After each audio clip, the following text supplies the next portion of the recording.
Morning, नमस्कार, सुबह की राम राम। मैं विजयलक्ष्मी गुप्ता आप सभी भावी मुख्य सेविका बहनों का अपने चैनल पर स्वागत करती हूँ और उम्मीद करती हूँ कि सभी स्वस्थ होंगे, मस्त नहीं होंगे, क्योंकि इस टाइम जो चर्चा पर चर्चा चल रही है वो कटाव को लेकर के चल रही है और नॉर्मलाइजेशन को लेकर चल रही है। दोनों ही मुद्दे गंभीर हैं कि कटाव कितनी जाएगी, नॉर्मलाइजेशन होगा या नहीं होगा, किस शिफ्ट में होगा।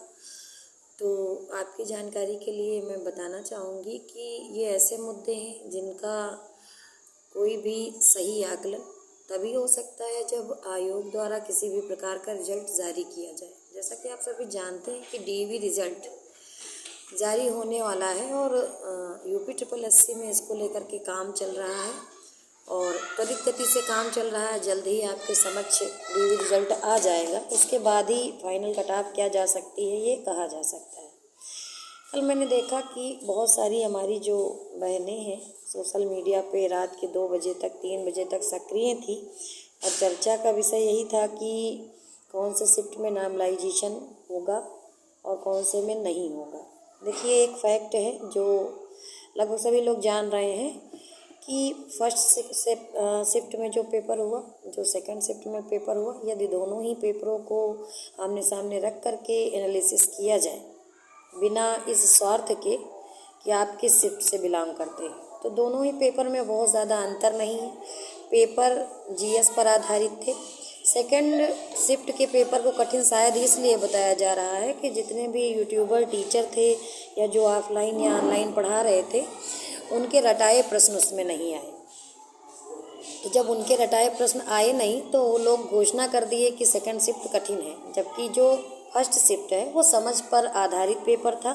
हालांकि GS उसमें भी था, लेकिन थ्योरी वाला पेपर था, उसमें चीज़ों को समझ करके देना था।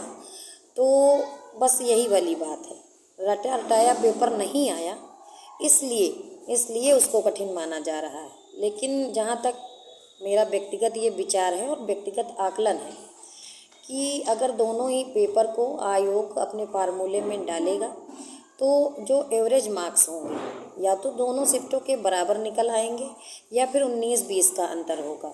जहाँ तक मैंने अभी तक एनालाइज किया है तो मैंने ये पाया है कि बेशक टॉपर फर्स्ट शिफ्ट में होंगे, लेकिन औसत मार्क जो औसत नंबर हैं, एवरेज नंबर हैं, वो सेकंड शिफ्ट के ज़्यादा हैं।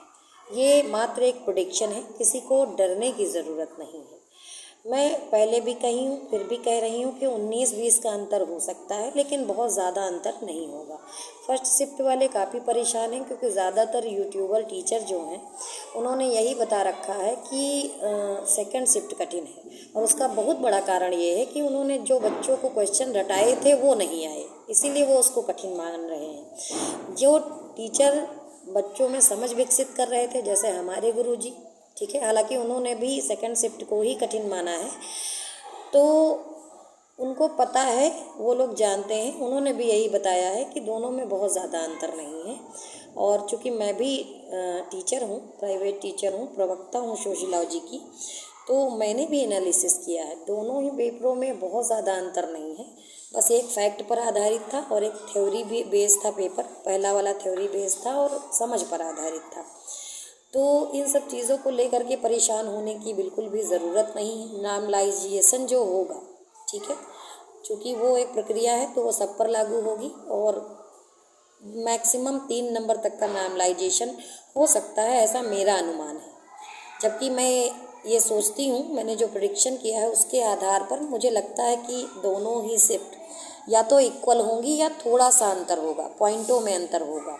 अब ये चीज़ें आयोग पर डिपेंड है, आयोग से ही डीवी कटाव आएगा तो ही चीज़ें क्लियर हो पाएंगी। तब तक आप लोग ये 2-2 बजे रात तक अगर इस तरह से सोशल मीडिया पर एक्टिव रहेंगे तो कहीं ना कहीं मानसिक स्वास्थ्य की हानि होगी।